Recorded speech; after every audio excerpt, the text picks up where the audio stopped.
गुरु जी को कोटि कोटि प्रणाम, सभी संगत को प्रणाम।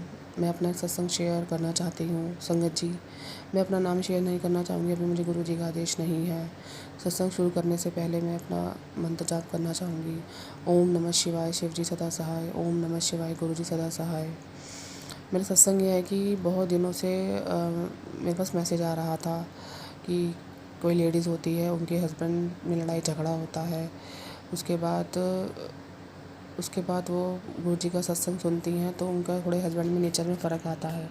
संगत जी, ये सत्संग जो हम सुनते हैं ये सब हमारे लिए ही होते हैं। जब से मेरी शादी को 10 साल हो गए हैं, कभी भी मेरे हस्बैंड अंकल और मेरे में नहीं बनी।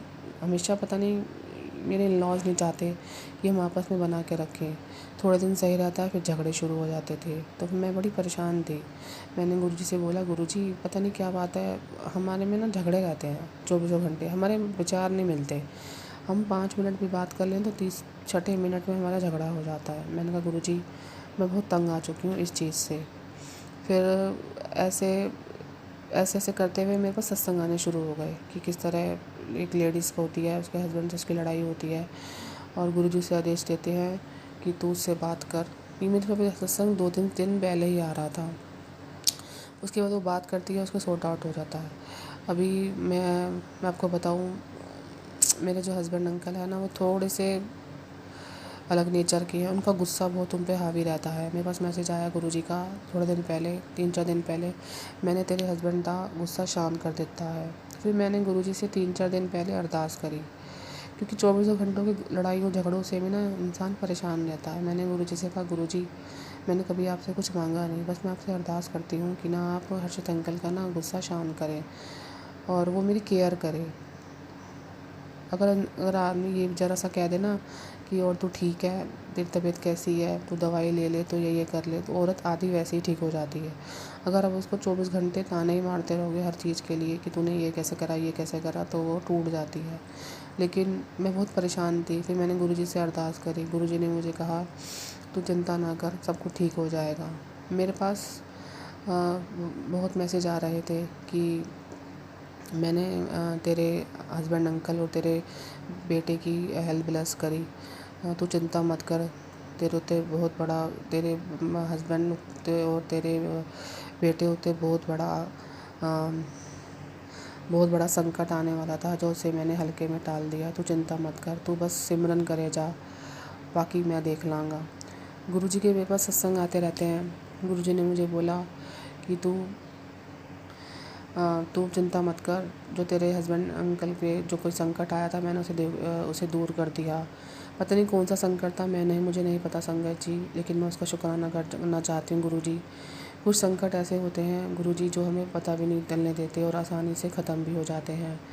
गुरुजी ने शुक्राना गुरु महाराज का, जो उन्होंने मेरे बेटे और मेरे हस्बैंड अंकल का संकट टाला। मेरे पास मैसेज आ रहा था, तू चिंता मत कर। मेरे पास पिछले हफ्ते मैसेज आ रहा था कि तेरे ऊपर ना अकाल मृत्यु का भय है, तेरे 3 दिन बड़े भारी हैं, तू बच के रही हो। पता नहीं क्या हुआ, सुबह के टाइम संगत जी मैंने महामृत्युंजय का जप लगा दिया। ये पिछले शनिवार की बात है। मैंने आधा पौना घंटा सुना, उसके बाद मैंने गुरुजी का मंत्र जाप सुना। सुबह के टाइम में जब अपना घर का काम कर रही थी, नॉर्मली मैं जब भी घर का काम कर रही हूँ तो ना मैं गुरुजी के सत्संग सुनना पसंद करती हूँ। मुझे अच्छा लगता है गुरुजी के सत्संग सुनना। फिर उसके बाद क्या हुआ, पता नहीं कौन सी अकाल मृत्यु का भय था, मुझे नहीं पता। शुक्राना गुरुजी, आपने उसे टाला। संगत जी, एक छोटा सा सत्संग और शेयर करूँगी। मेरे ना बेटे के ना पैरों में, टांगों में बहुत दर्द रहती थी। वो बहुत वीक सा है, मतलब कमज़ोर सा है। मैं गुरुजी से हमेशा अरदास करती थी, गुरुजी पता नहीं क्या ये वीक क्यों है, ज़्यादा कमज़ोर क्यों है। फिर मुझे गुरुजी ने ना, मेरे पास एक मैसेज आ रहा था, मेरे पे एक मैसेज आया कि तेरे बेटे ते उत्ते बहुत वड्डा ग्रह हैगा, संकट हैगा, तू इनू करने ਲਈ तुझे एक काम करना पड़ेगा। तुझे एक नींबू 7 बार वार के 12 बजे से पहले, दिन के 12 बजे, जैसे आज अगर आपने आज वारा तो आप 12 बजे से पहले आप उसको वार के, तुझे 7 बारी उसको नींबू को तूने जलाना है। जो भी तेरे बेटे पर दुख दर्द है उसे दूर होएगा। मैंने संगत जी, एक दिन की बात है, मेरे हस्बैंड अंकल घर पे नहीं थे। मुझे गुरुजी ने 12 बजे से पहले कहा था। मेरे हस्बैंड अंकल कहीं अपने काम से बाहर गए हुए थे। मैं, मेरी बेटी, हम एक्चुअली अकेले रहते हैं, मेरे हस्बैंड, मैं, मेरे बच्चे। तो बच्चे टीवी वगैरह देख रहे थे। मेरे उस दिन मेरे बेटे की तबीयत बहुत ज़्यादा ख़राब थी, मुझे नहीं पता क्यों थी। और मेरे पास उसी दिन सुबह ही मैसेज आया था कि तेरे बेटे उत्ते बहुत बड़ा संकट हैगा जो उसको ख़त्म कर लई, तू एक उपाय कर, ये नींबू वारना है तेनों ओदे उत्ते। मैंने सोचा मैं गुरु कैसे करूँगी, क्योंकि मेरे ना अंकल इतना मानते नहीं हैं, उनको ना लगता है ये सब बेकार की बातें हैं। उस दिन पता नहीं क्या हुआ, अचानक शनिवार की बात है, मैंने सोचा चल भाई मैं अपने बेटे की ना नज़र उतारती हूँ। फिर मैंने उसकी नज़र उतारी, 7 बार मैंने नींबू वारा, मैंने उसे गैस के ऊपर एक चम्मच के ऊपर रख के उसे जला दिया बिल्कुल। फिर उसे मैं बाहर फेंक आई।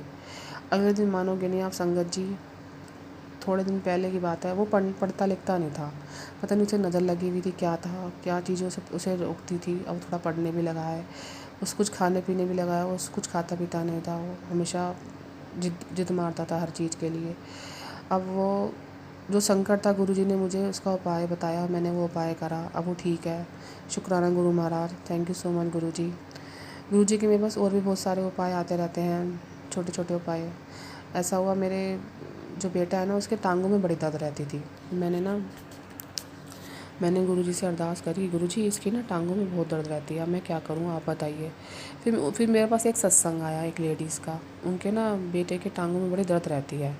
उन्होंने डॉक्टर के पास गए, डॉक्टर ने एक्सरे वगैरह कराया, उसकी टांग की ना हड्डी बढ़ी हुई थी, जिससे क्या हुआ वो परेशान हो गए। फिर उन्होंने गुरुजी से अरदास करी, उनको किसी ने बताया कि गुरुजी ने ही मतलब उसको आदेश हुआ, जो जोत जल रही होती है ना देसी घी की, हमारे सुबह के टाइम की जोत होती है, उसमें से थोड़ा घी निकाल के ना, सुबह या शाम की जो भी समझे संगत जी, निकाल के ना उसकी टांगों पे मले। संगत जी आप मानेंगे नहीं, मैं ना गुरुजी के सत्संग में मुझे जो भी आदेश मिलते हैं मुझे फॉलो करती हूँ।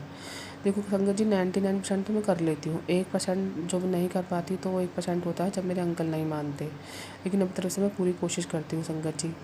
फिर मैंने उसकी टांगों में मला और मैं 2-3 दिन लगातार करती रही। आप मानोगे नहीं संगत जी, शुक्राना गुरुजी का, अब उसकी टांगों में दर्द नहीं होती। पहले वो ज़्यादा देर तक खड़ा नहीं रह पाता था, एकदम बैठता था और रोने लग जाता था। मैं अंतम शुक्राना गुरु महाराज, जय गुरु जी, शुक्राना गुरु जी। संगत जी मेरे जीवन में ऐसे सत्संग हैं कि अगर मैं आपको बताऊंगी ना, आप सोचोगे कि अच्छा ऐसा भी हो सकता है। जो हमारे पास छोटे छोटे गुरु जी के सत्संग आते रहते हैं ना, जैसे किसी के ग्रेस आता है, अब ये मत सोचा करो कि ये हमारे लिए नहीं है, पहले उसे पूरा संग सुना करो। संगत जी सत्संग में ही हमारे आंसर छिपे होते हैं। मैंने ये दोनों उपाय करे, अब मेरा बेटा ठीक है।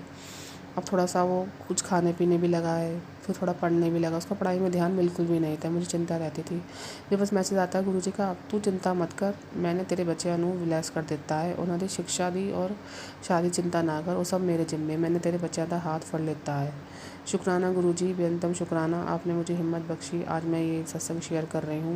आप सभी को ब्लेस करना।